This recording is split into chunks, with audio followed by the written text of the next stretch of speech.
Hey guys, it's Monday, which means it's podcast day for Day by Day, and we're talking about living in the glass house. So if you are watching this and you are a part of a church, hopefully you pray for your ministry staff, but we want to give you some insight. Instead of just saying, "Dear Lord, please bless our pastors," we want to give you some specific things that you can be praying for. And so to help us with that, I've got Megan Cofer, who is been involved in ministry just personally for a long time, but particularly with your husband, who's a student pastor, a high school student pastor here in Conway at Antioch. And Megan, last week you said that the primary thing is that a pastor and his family would be abiding in Christ, that John 15:5 principle, and that was very helpful. What's the next thing that you would say to a church member, how you can pray for a pastor and their family specifically?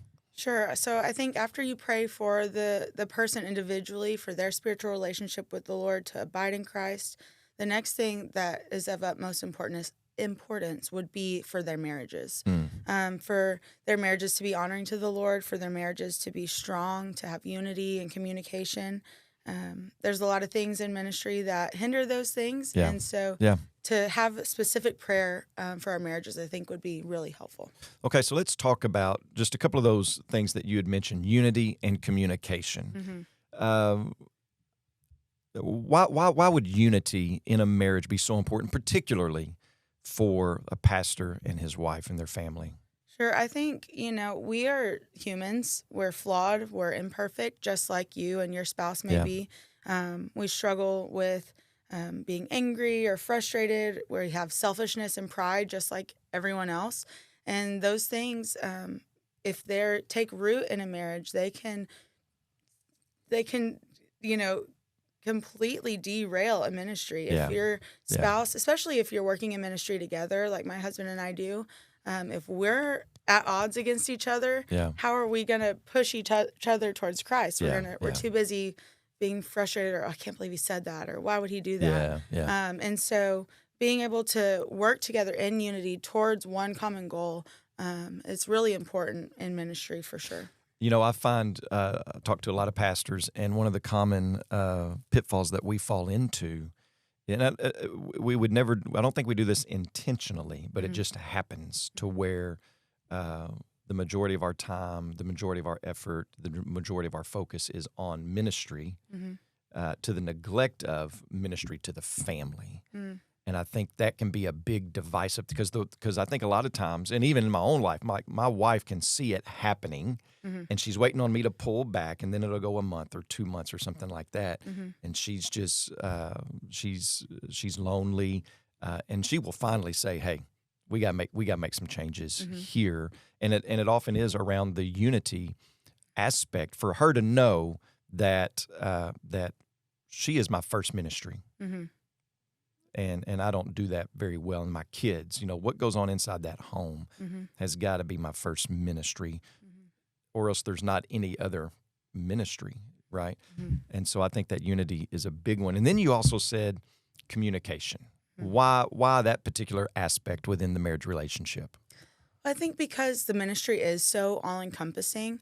And I think that that goes back to that unity too. Like because it takes so much, and because it is so all encompassing, it requires so much attention that if you do forget that your spouse is your first priority in ministry, then it causes that divide, and that communication, it just starts breaking down. And if you're not able to have clear communication, one, that leads to chaos. But also if you're not being able to communicate how you're feeling or those needs that you are lacking from your spouse in ministry, then it leads to more of that frustration and isolation. And so really that they go hand in hand to me, that communication and unity.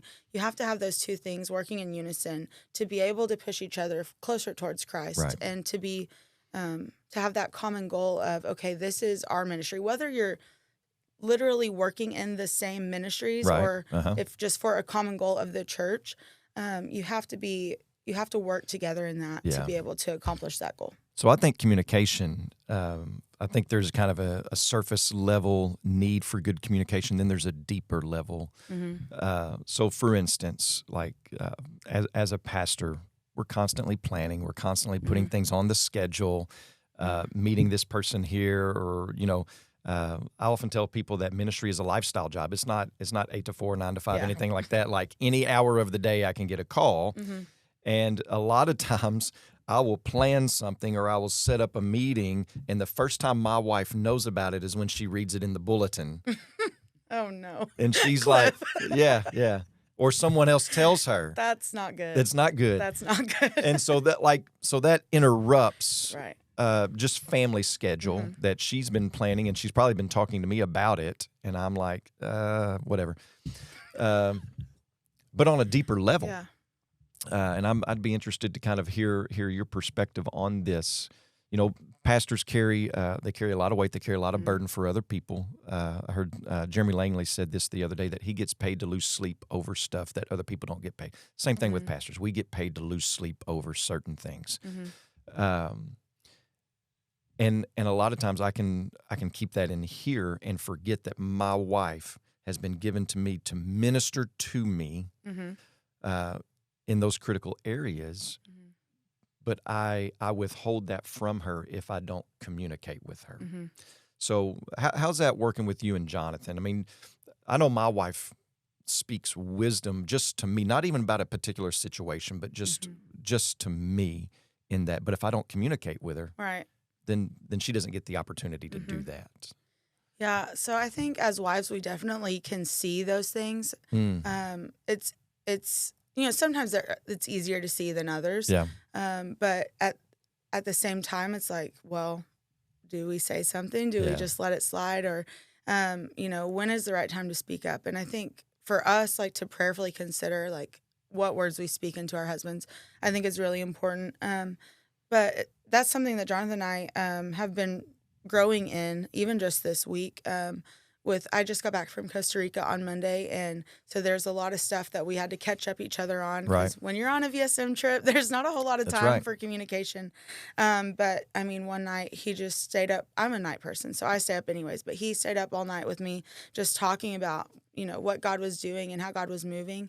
And then he was able to come back to me and say, this is what I'm struggling with, at church or in the ministry, and these are the things God's like really moving, and like to be a part of seeing God's faithfulness, but also to be able to be a part of being able to pray for him and knowing what he's struggling with, so that I can then be a better spouse to him. And I fail at that. I failed at that last night, and there was a time where he was trying to share something with me, and I was like, no, that's not how it is. Like, and myself gets in the way of it at times too. And so just, if there are church members out there wanting to pray for our marriages, praying that we would have unity in the ministry, even more than just in the ministry, but in our marriages, that our communication would be open, not just for the hard times, but also the good times, that we would give testimony to God's goodness and what he's doing in our different areas of life. And that we can glorify the Lord together in our marriage. And I think that's the ultimate goal. Yeah. And again, it goes back to that abiding. Absolutely goes back to the abiding, because, once again, someone told this to me, is what my wife needs the most from me is not me loving her, but Christ loving her through me. And that's not happening if I'm not abiding. So thank you, Megan, for that. Hey, come back next Monday when Megan is going to give us some more pointers on praying for your pastor and their family. Until then.